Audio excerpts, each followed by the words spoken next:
Es decir, así como Jonás estuvo en el vientre del pez 3 días y 3 noches, yo, el Hijo del Hombre, estaré en el vientre de la tierra 3 días y 3 noches. Luego, esa señal no era para nosotros hoy en día, sino era la señal que iba a caracterizar la generación de los tiempos de Cristo. Y la señal de nuestra generación, ¿cuál es? Porque si no es la primera venida, si no es la muerte y la resurrección, ¿cuál es? ¿O cuáles son las señales, las características de nuestra generación?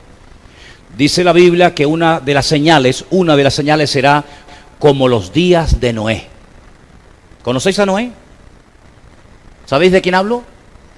Pobre hombre, ¿eh? 120 años predicando y no ganó ni a uno. Bueno, a sus hijos, a su familia. 120 años diciendo que iba a llover y nadie le creyó. Qué bonito es cuando predicas algo y a la gente le gusta y la gente lo pone en práctica, es precioso. Pero qué terrible tiene que ser predicar y predicar y predicar y predicar y advertir y enseñar y exhortar y que no te hagan ni caso tú. Esa fue una de las características que este pobre hombre tuvo que aguantar. Al final, después de 120 años predicando, solamente entraron 8 personas al arca, 7 con él. Y el Señor dice, en los últimos tiempos, la sociedad será como los días de Noé. Indiferente.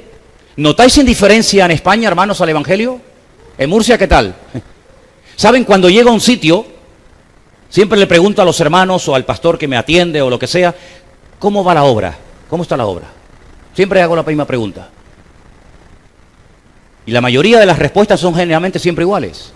La gente pasa de todo, hay indiferencia, hay apatía, hay frialdad, hay dureza de corazón. Sí, puedes tomarte un café con ellos, un cortado, pero amigo, en cuanto tocas el tema del Evangelio, se ponen en guardia, ¿sí o no? Es una de las características de los últimos tiempos: frialdad, corrupción, inmoralidad, apostasía, desorden, indiferencia. Vamos a ir a la palabra, por favor, a leer una porción que no tiene desperdicio, una porción extraordinaria que tenemos que tener muy presente nosotros en este tiempo en el que vivimos. Segunda de Tesalonicenses, capítulo 2, verso 1. Bueno, parece que ya se arregló un poco el tema, ¿no? Vamos a ver.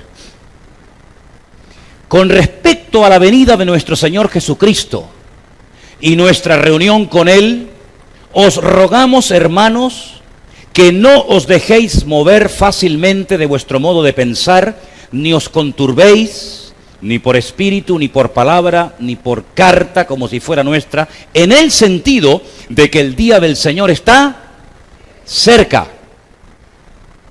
Si esto lo escribió Pablo hace 2000 años y dice que estaba cerca, imagínate ahora 2000 años después, más cerca todavía, ¿no? Nadie os engañe en ninguna manera, porque no vendrá sin que antes venga la apostasía. Ay, amigo, una de las señales que vamos a ver. El Señor tiene que venir, pero antes tiene que manifestarse la apostasía y se manifieste el hombre de pecado, el hijo de perdición, es decir, el famoso anticristo. Este líder político a nivel mundial que está a punto de levantarse y que va a sorprender al mundo entero. Y alguna de las cosas que este hombre va a hacer, lo dice aquí verso 4, se opone y se levanta contra Dios, o todo lo que es objeto de culto, tanto que se sienta en el templo de Dios, haciéndose pasar por Dios. Apagar los aires porque va a saltar otra vez la palanca, por favor, apagar los aires acondicionados.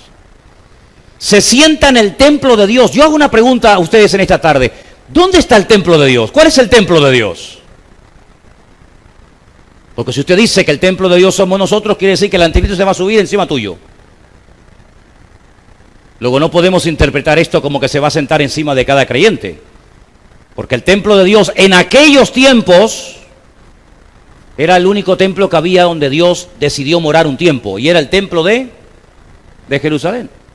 Pero usted dirá, pero hermano, pero si estamos leyendo que se va a sentar en el templo de Dios, haciéndose pasar por Dios, y hoy en día no existe templo en Jerusalén, ¿cómo se va a sentar en un templo que no existe? Bueno, usted no se está dando cuenta aquí que de una forma muy clara Está diciendo la palabra de que en los últimos tiempos el antiguo templo de Jerusalén va a ser restaurado. ¿Usted no sabía eso? Claro que va a ser restaurado. Y usted y yo probablemente lo vamos a ver. Y ha habido intentos a lo largo de la historia de levantar, de volver a reconstruir ese templo. Y ahí en ese templo se va a volver otra vez a producir algo tremendo que va a dejar al mundo sorprendido. Dice que va a entrar en el templo de Dios y se va a llevar a cabo algo que conocemos como el nombre de la abominación desoladora. Quédese con este dato. Cuando se inaugure el templo en Jerusalén, pasarán 3 años y medio desde su inauguración hasta que este hombre entre al lugar santísimo y lo profane y se siente allí dentro haciéndose pasar por Dios y pretendiendo que toda la humanidad le rinda culto y le rinda pleitesía. 3 años y medio desde que se inaugura hasta que lo profana este mismo personaje. Pero dice aquí algo muy interesante. ¿No os acordáis que cuando yo estaba todavía con vosotros os decía esto? Verso 6.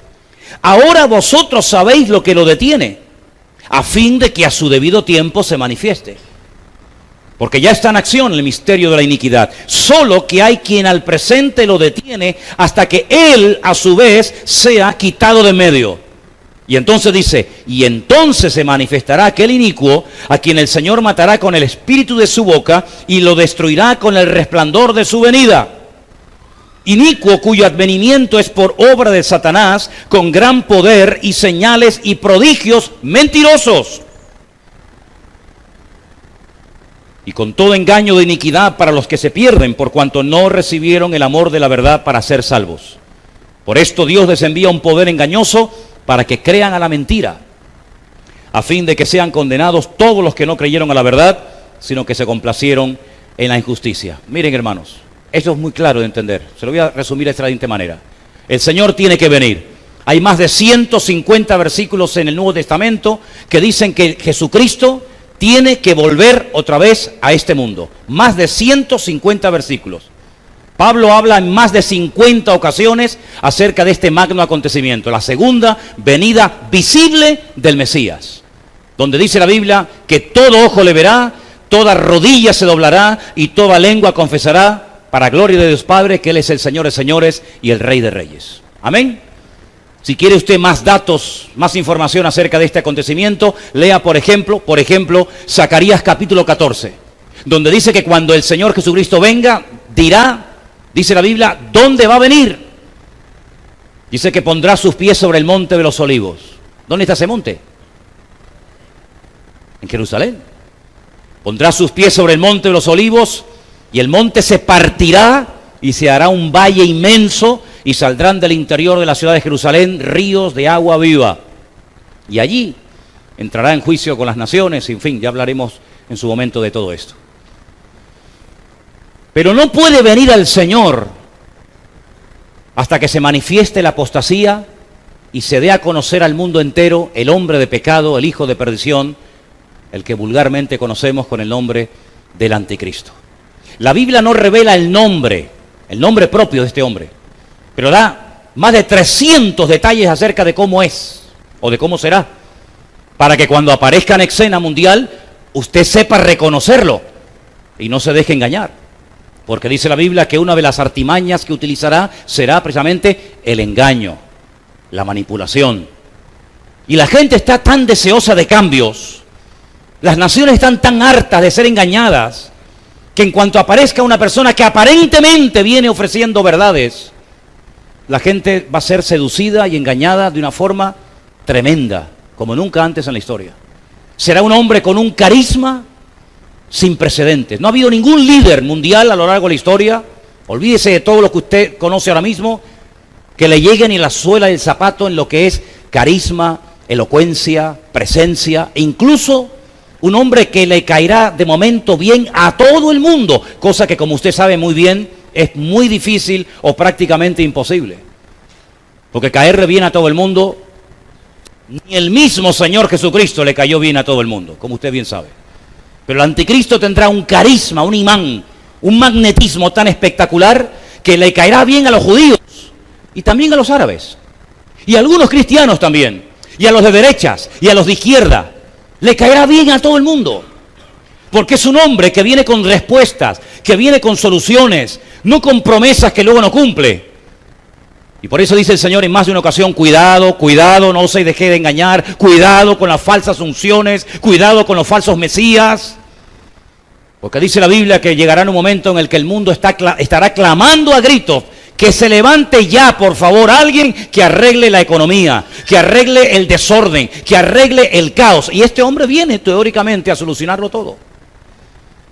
Permítame, hermanos, si usted se ofende por esto que le voy a decir ahora, pero estamos rodeados de políticos que son una pandilla de inútiles, la mayoría de ellos.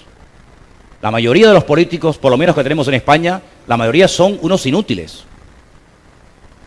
La mayoría de los políticos que hay hoy en día en el mundo son de muy bajo nivel, de muy bajo nivel. Personas que no les cuesta nada prometer y hablar y tratar de levantar una falsa expectativa, pero que a la hora de la verdad el resultado, el fruto que dejan es muy malo, o prácticamente ninguno. Sin embargo, este hombre dice que tendrá poder, tendrá autoridad, Satanás lo va a ungir, Satanás lo va a respaldar, el infierno lo va a apoyar de tal manera que, repito, le caerá bien a mucha gente. Y vendrá en un tiempo, dice la Biblia, lo hemos leído, de gran apostasía. ¿Eso qué es? ¿Qué es la apostasía? Bueno, la Biblia nos enseña que la apostasía es, en primer lugar, se produce en un ambiente de caos, de desorden, de disturbios, de violencia, de agresividad, pero dice también de enfriamiento. ¿Han leído esa palabra ustedes en la Biblia? Y por haberse multiplicado la maldad, el amor de muchos se enfriará. Por ejemplo, la iglesia de la Odisea, que es la última que se menciona en la lista de 7, dice que es una iglesia rica, una iglesia pudiente, pero una iglesia que tiene una característica que se le vuelve en su contra, y es la tibieza. El Señor Jesucristo dice, no sois ni fríos, no sois ni tibios. Permítame, ¿conocen hermanos así? ¿Conocen creyentes así? ¿Conocen ministerios así? ¿Conocen denominaciones así? Cantidad, hermanos. Vivimos en unos tiempos de una apatía, de una indiferencia. Y el anticristo se levanta precisamente en ese caldo de cultivo, en ese ambiente de frialdad, de indiferencia, de pasotismo.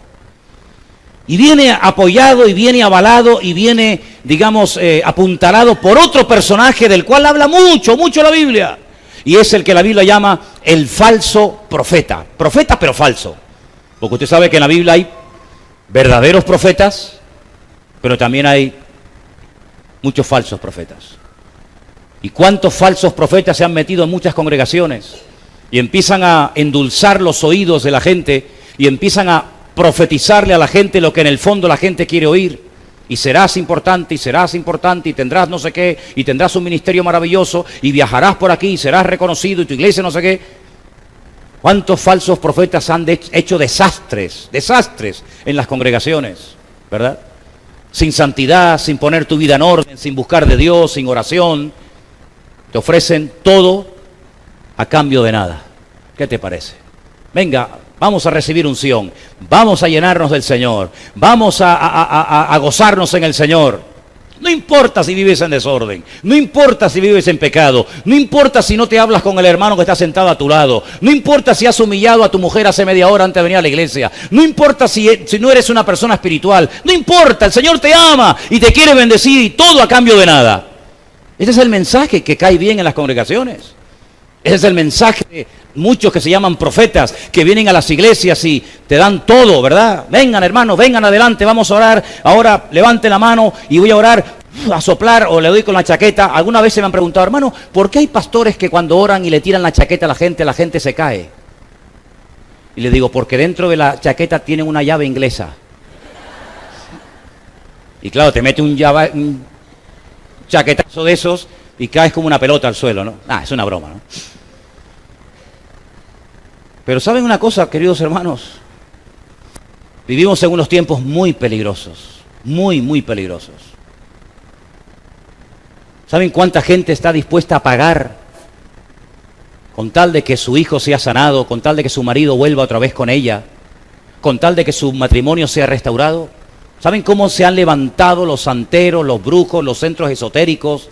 Esta gente que cuando le llamas por teléfono lo primero que te preguntan, porque saben mucho, tienen un discernimiento espiritual tremendo, no sabes ni cómo te llamas. Lo primero que te pregunta es, ¿cómo te llamas? Tú sabrás. ¿Estás casado o soltero? Míralo ahí. Míralo ahí. Ya empezamos mal, no sabe ni cómo me llamo y me quiere arreglar la vida. Es increíble, ¿no? Pues dice la Biblia que vendrá la apostasía. El amor de muchos hermanos se enfriará. ¿Saben que la mayoría de las sectas, como por ejemplo Testigos de Jehová, Mormones y otras, ¿saben que fueron fundadas por ex pastores evangélicos? ¿Sabían ustedes esos? Es tremendo, ¿eh? Es tremendo, ¿eh? Gente que fueron pastores, siervos de Dios, pero que pasó algo en su vida, que decidieron irse por libre. Eso aquí en España no se ve, ¿verdad? En España todo el mundo se sujeta, todo el mundo obedece, no hay ningún problema. ¿Cuántas personas se han levantado, se han enfadado con la iglesia, con el pastor, con la mujer del pastor, con el líder de jóvenes o con quien fuera? Y a los 2 días, a la semana te enteras de que ha abierto una iglesia y ahora es pastor. Y tú dices, ¿pero cómo puede ser esto? Pues si el otro día estaba en la iglesia y ahora es pastor. Porque tenía un garaje, sacó los coches y la moto que tenía dentro, compró 20 sillas, se compró una chaqueta y una corbata y puso un cartel fuera, iglesia evangélica, y ahora es el pastor fulano de tal. Y no ha leído ni la Biblia completa en su vida. Pues esto lo vamos a ver. Ahora estaba yo en Guadalajara y cuando iba a entrar a la iglesia, veo que, hermanos, pero así como les digo, la iglesia estaba aquí y a 20 metros enfrente veo otra iglesia y le digo a la esposa del pastor, hermana, pero la iglesia no es allí. Dice, no, la iglesia nuestra es esta. Digo, pero es que allá hay otra. Dice, no, y allá hay otra. Y allá hay otra. Y es un barrio chiquitín que hay 5 iglesias. Esta salió de esta, pero después se enfadaron, se dividieron y salió esta. Y esta se dividió y salió de esta. Así que eran todos de esta, pero ahora son 5, pero eran todos de la misma. Aquí se quedó el primo y la prima, y aquí el padre, pero la madre no, y la madre se fue como el ejército de Pancho Villa, hermanos. Igual que el ejército de Pancho Villa. Y el anticristo, el diablo, le gusta todo eso, la división, la discordia, la pelea, la iglesia a la carta, el evangelio a la carta. A mí me gusta este porque predica esto, pero en cuanto apriete un poco las tuercas me voy a la otra, que allí es más suave y allá hay más amor. Y en este ambiente típico nuestro es donde se va a levantar toda esta basura y este personaje llamado el anticristo. Donde muchas personas, viendo todo este escándalo y estas divisiones y estos malos testimonios, dicen, me quedo en mi casa y no quiero saber ya nada de nadie. ¿Y cuántas veces ha pasado eso, hermanos? ¿Cuántas veces por escándalos, por malos ejemplos y por malos testimonios, en vez de evangelizar, lo que han hecho es que han vacunado a una ciudad entera en contra del evangelio del Señor Jesucristo? Y hay que ser hoy en día pero que muy maduro, hermanos, para seguir confiando y mirando solamente al Señor, no al hombre. Porque en los últimos tiempos habrá escándalos y habrá malos testimonios y habrá malos ejemplos y la mayoría de ellos dentro de las congregaciones. Por eso yo les animo a todos y a cada uno de ustedes a que oremos y busquemos la santidad y busquemos en Dios, en su palabra. Porque en los últimos tiempos vamos a oír cosas súper extrañas. No me hace mucha gracia anunciar lo que voy a decir ahora, pero para que veáis lo que os estoy diciendo. ¿Saben las iglesias que más están creciendo hoy en día en los Estados Unidos? Iglesias evangélicas nudistas. Y dice, bueno, ¿y cómo se puede basar una iglesia en ir todos desnudos al culto? Y no es por el calor, sino porque en la puerta de la iglesia tienen un versículo que dice, despojaos del viejo hombre. ¿Y cómo puede ser eso, hermanos? ¿Cómo puede ser eso? Por eso los que antiguamente, que oraban poco y conocían poco de la Biblia y escapaban, ya se acabó ese tiempo, hermano. Ha llegado el tiempo en el que hay que doblar la guardia y buscar más de Dios y conocer mucho de la palabra para que no nos dejemos desanimar, porque una de las características que el diablo va a tratar de meter en las iglesias en los últimos tiempos va a ser el desánimo. El tirar la toalla, el ya no aguanto más, el ya no peleo más, el ya no busco más de Dios. Y yo les digo que lo que nosotros necesitamos más que nunca es doblar la guardia, orar, esforzarnos, pelear la buena batalla, porque el Señor quiere avivar a su pueblo. ¿Cuántos dicen amén? Así que, hermano, yo le animo a que se meta con Dios en su palabra y a que busque de Dios. Ha llegado el momento de ser autodidacta.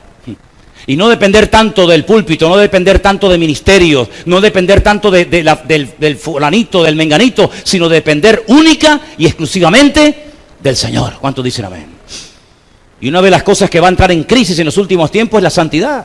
La santidad. ¿Qué es la santidad? Vivir en orden. Eso es la santidad. No es tener cara de santurrón y hablar bajito. Y cuando uno va a orar, Padre Celestial, te pedimos. No es nada de eso místico. Es vivir una vida en orden, una vida como dice la palabra de Dios, perdonando cuando hay que perdonar, humillarnos cuando hay que humillarnos, orar cuando hay que orar. En otras palabras, ser como Dios manda, decentemente y con orden. ¿Cuántos dicen amén? Y cuando todo este caos se produzca y este hombre se levante y parece como que todo va tan bonito, hermano, se va a dar la vuelta a la tortilla. Y por eso vemos en la Biblia caballos que van cambiando de colores. Y es como una forma indirecta de decirte que lo que empezó muy bonito va a terminar fatal. Y aquel templo, que llevan tantos siglos orando para que se reconstruya, va a ser profanado. Y comenzarán las cosas a ponerse difíciles. Y este hombre va a ser de las suyas. Y entonces nos dice la palabra de Dios que en aquel tiempo el pueblo que conoce a Dios se esforzará. El pueblo que tiene sus raíces en la palabra de Dios soportará.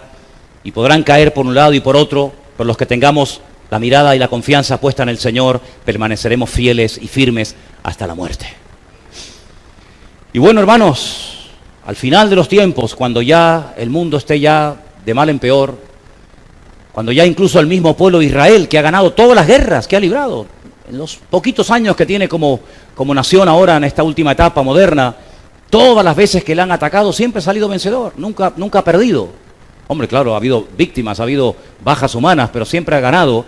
Pues llegará un momento cuando el mismísimo pueblo de Israel, un país tan pequeño pero tan poderoso al mismo tiempo, en todos los aspectos, se verá con la soga al cuello. Y aquellos que le han tratado de favorecer y de ayudar y de apoyar, lo dejarán más solos que la una. Y se llevará a cabo una tremenda batalla en un valle hermoso, se llama el Valle de Jezreel o el Valle de Megido, y allí millones y millones de seres humanos pelearán los unos contra los otros. En aquel valle donde Napoleón dijo, cuando llegó, desembarcó en Jafo, y llegó a aquel valle, dijo, este es el valle perfecto para librar a cabo una gran batalla. En ese valle se llevará una batalla sin precedentes. Israel será atacada por tierra, por mar, por aire. Árabes, europeos, de todas las naciones de la tierra, irán y pelearán en ese valle. La sangre dice que llegará hasta la altura de los frenos de los caballos. Cuando la guerra se termine estarán más de 7 años quemando armamento, 7 meses enterrando muertos, una masacre sin precedentes. Y será en aquel momento cuando el pueblo de Israel se vea con la soga al cuello, cuando dice la Biblia que mirarán al que traspasaron y lo verán venir en la nube, y el Señor Jesucristo pondrá sus pies sobre el monte de los olivos y reinará sobre la casa de Jacob para siempre, y su reino no tendrá fin. ¿Cuántos dicen amén?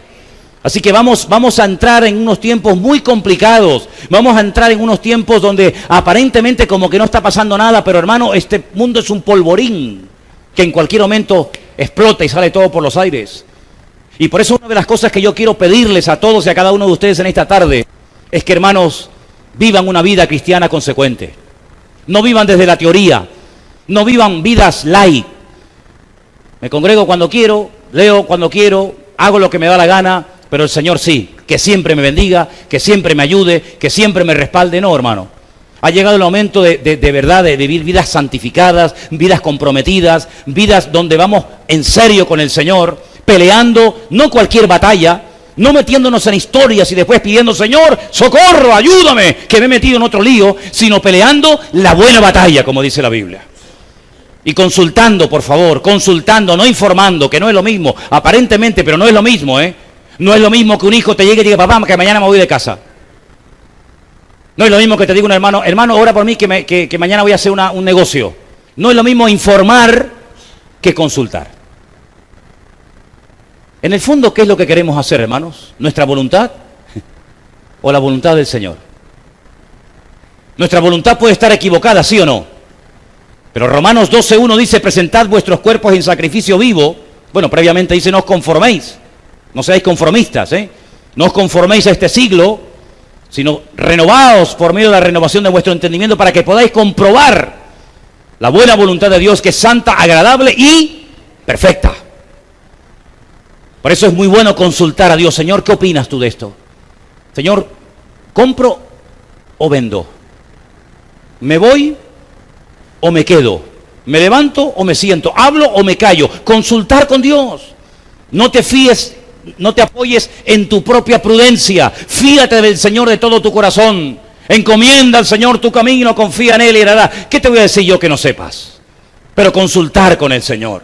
No tener fe en la fe, porque hay creyentes que tienen mucha fe, pero en su fe. ¿Me entendéis?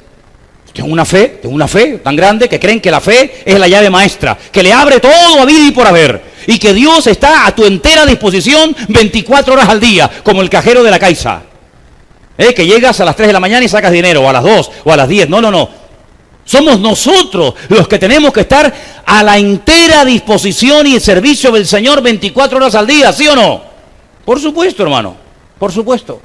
Y si el Señor cierra una puerta, no te enfades. Si no se dio aquello que tanto anhelabas tener, no pasa nada. Sabe Dios, el Señor, cerrándote aquella puerta, de menudo lío te libró. ¿Cuántos dicen amén? ¿No dice Eclesiastés que mejor el fin del negocio que el principio del mismo? Algunos se alegran cuando empiezan el negocio, otros se alegran cuando, por fin me quité este rollo de encima. Pues la Biblia dice, mejor el final del negocio que el principio del negocio. Si oras al Señor, espera en el Señor, no te precipites, no te adelantes, deja que el Señor te abra puertas. No las abras tú con tu sabiduría humana, con tu experiencia, con tu no sé qué, sino espera en el Señor. Y si no se abre la puerta, no pasa nada. El Señor tiene algo mejor. ¿Cuántos dicen amén? El Señor siempre tiene lo mejor para nuestra vida.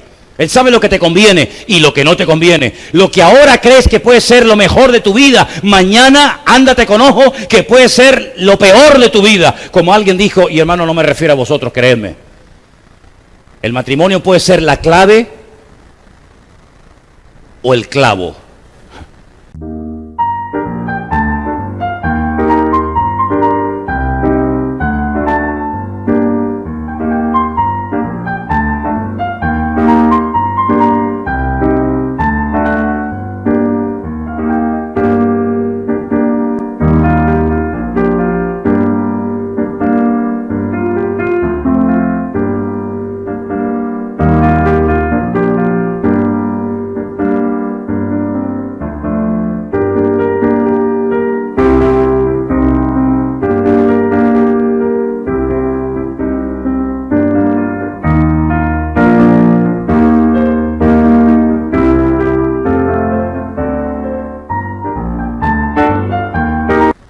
Yo confío que sea la clave. Confío que sea la clave y no el clavo. El mismo Señor Jesucristo dice que por lo que padeció, aprendió obediencia. Lo dice el libro de Hebreos, ¿lo habéis leído? Aunque era hijo, por lo que padeció, aprendió obediencia. Es decir, que el ser hijo de Dios no significa que podía hacer, con todo respeto, lo que le daba la gana. Sino él llegó a decir, lo que yo hago, lo que yo digo es lo que mi Padre me dice que haga y que diga. Y había momentos cuando permanecía con la boca cerrada, no porque no tuviera cosas que decir, cuidado, sino porque no era el momento de hablar, porque el Padre no le decía que hiciera nada o que no hablara. Por lo tanto, nosotros tenemos que aprender a esperar en Dios. Y si hay un momento en tu vida en el que te encuentras en estos tiempos difíciles, en los que estamos viviendo en una batalla, porque parece, no sé por qué, como que siempre tenemos que estar haciendo algo. Somos incapaces de estar tranquilos sin hacer nada. Algunos se ponen muy nerviosos cuando no hacen nada. Y el mismo Señor Jesucristo tuvo que ir una noche a un huerto, el huerto de Getsemaní, a decirle al Padre algo muy interesante y que le salió muy bien. Padre, pasa de mí esta copa, pero que no se haga mi voluntad, sino la tuya. Y es la primera vez, y corregidme si me equivoco, que pidió oración. ¿Tú has pedido alguna vez oración a alguien? Qué bonito es saber que alguien siempre está orando por nosotros, ¿verdad? ¿Cómo se nota? ¿Cómo noto yo? Lo digo de verdad, ¿Cómo noto yo cuando ustedes oran por mí?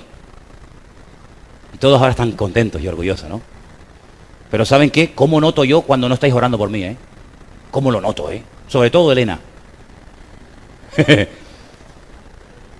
Sobre todo Elena. Dice, hermano, orad por Manolo. Que está que no hay quien lo aguante.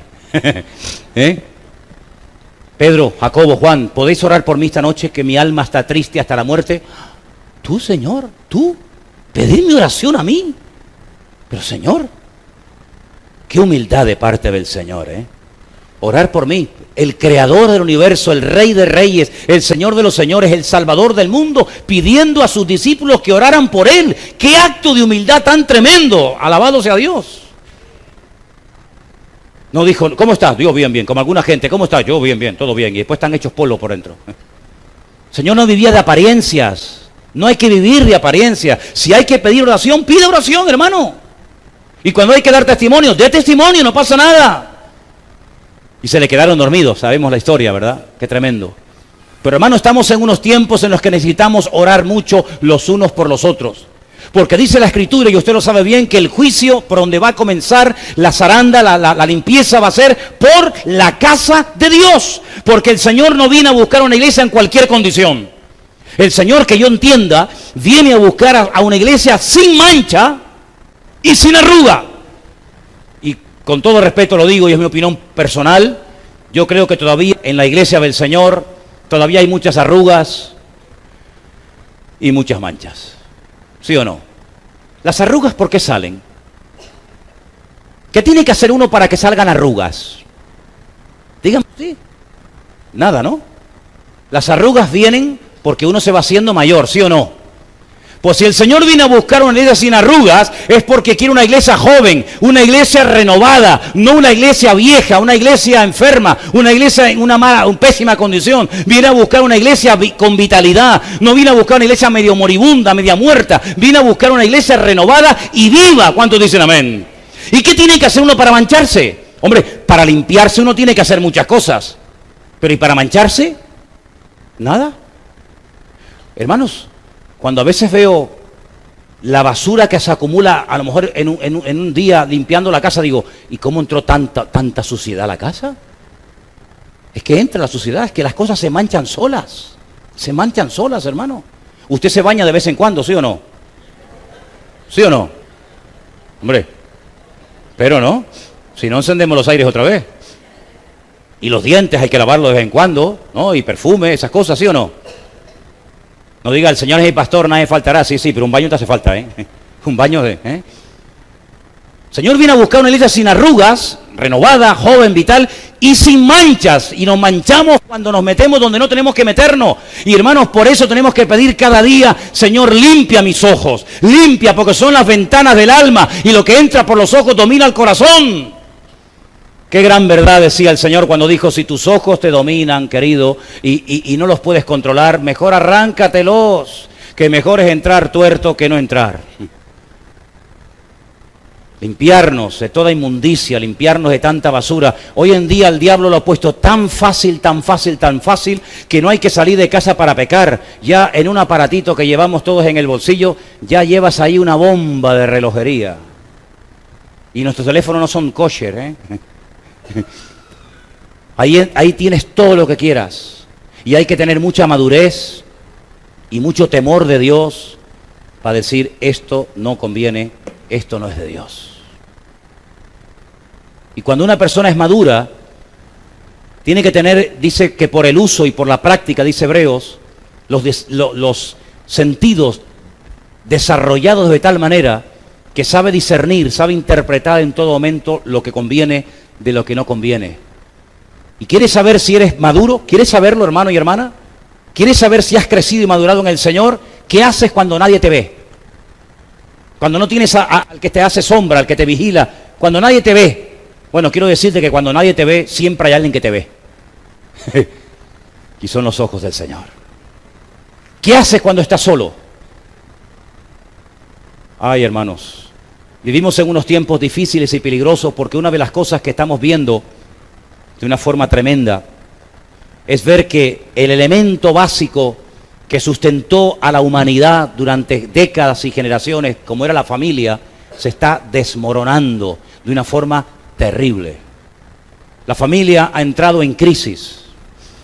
Y hoy en día un padre que le llame la atención a un hijo, a una hija, por algo que está haciendo o mal, o haciendo mal, puede terminar siendo denunciado por su propio hijo y puede terminar perdiendo la patria potestad y la custodia de sus propios hijos. ¿Qué te parece, amigo? El mundo al revés. El mundo al revés. Donde antes llovía, ahora hay sequía. Donde antes no llovía, ahora hay inundaciones. Donde antes nevaba, ahora hay calor. Donde antes había calor, ahora nieva. Antes mandaban los padres y tenían autoridad sobre los hijos, ahora son los hijos los que dicen a papá, papá, cállate que tú no sabes nada.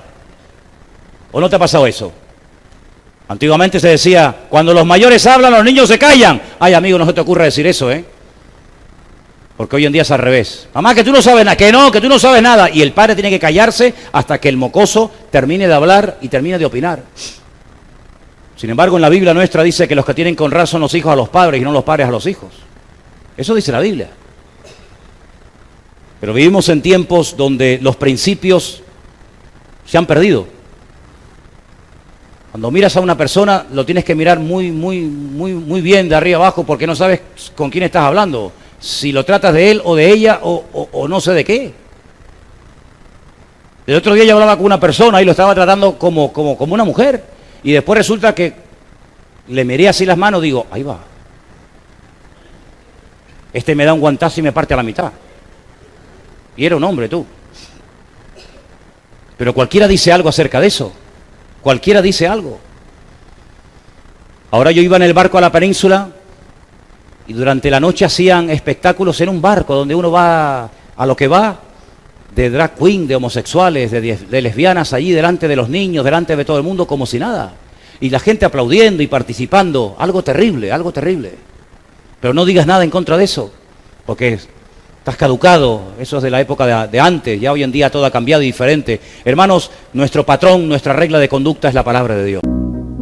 Y Dios ama a todo el mundo, claro que sí, faltaría más. Ama a los asesinos, ama a los violadores, ama a todo el mundo. Pero lo que no ama Dios de nadie es su desorden y su pecado. Y por eso tuvo que venir el Señor Jesucristo a este mundo, para restaurarnos, para ayudarnos, para bendecirnos. Y el cambio empieza cuando tú reconoces que necesitas cambiar. Porque el único que nos puede cambiar, dicho sea de paso, es nuestro Señor Jesucristo. Quiero terminar diciendo algo. Señor Jesucristo dijo antes de marcharse de este mundo algo muy importante. Dice, mi paz os dejo, mi paz os doy, no como el mundo la da. Eso quiere decir que vamos a tener que recurrir mucho y pedirle la paz, el equilibrio al Señor para poder vivir vidas cristianas victoriosas y bendecidas en los últimos tiempos.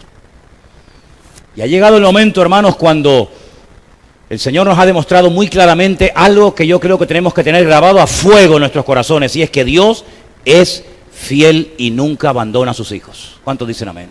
Dios es tremendamente fiel. Te pueden tirar, te pueden botar de un trabajo, puedes perder amigos, puedes perder salud, te pueden engañar, te pueden calumniar, lo que tú quieras. Pero nuestro Dios ha prometido estar con nosotros todos los días hasta el fin del mundo. Y solamente quiero recordarles algo que ustedes saben ya y conocen perfectamente. El pueblo de Dios estaba acampado en un momento determinado en el desierto. Era un tiempo muy complicado.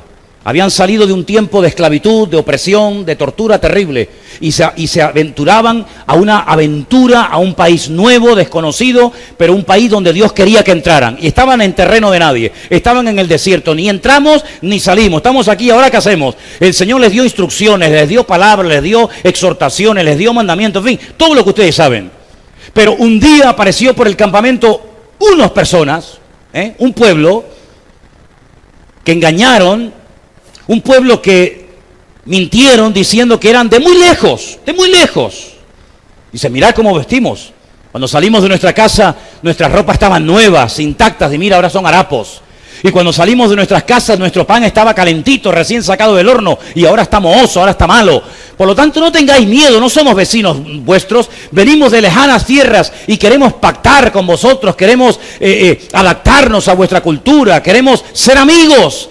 Y Josué, que no era un tonto, que era un hombre que había estado 40 años aprendiendo nada más y nada menos que de Moisés, el gran varón de Dios, dice que pactó con ellos y le dijo, bueno, pues si son de lejos y no son enemigos y no vienen con malas intenciones, pues venga, vamos a llevarnos bien. La Biblia dice que todo tenemos que ponerlo delante de la presencia del Señor, esperar una respuesta de parte de Dios, consultar con el Señor, etcétera, etcétera. Por no consultar con el Señor, metieron la pata. Pactaron con el enemigo. Al día siguiente se enteraron de que de lejanas tierras nada, vivían al lado de ellos. Pero como ya habían empeñado la palabra, no pudieron romper el pacto que habían recién hecho con ellos. ¿Os dais cuenta, hermanos, como un gran varón de Dios llamado Josué, por no consultar con el Señor y esperar respuesta divina, fue engañado? ¿No te das cuenta que en los últimos tiempos nosotros también, si no ponemos nuestra confianza y nuestra mirada única y exclusivamente en el Señor, en su palabra, también podemos ser engañados? ¿No te das cuenta que el Señor dice, mirad que nadie os engañe, mirad que nadie os engañe? ¿No te das cuenta cómo somos, hermanos, capaces, si desviamos la mirada y la confianza del Señor, de poder atrapar, de poder practicar, de poder creer en algo o en alguien que no es 100% genuino de Dios? Pues claro que sí, hermano. Somos seres vulnerables y separados del Señor no somos nada.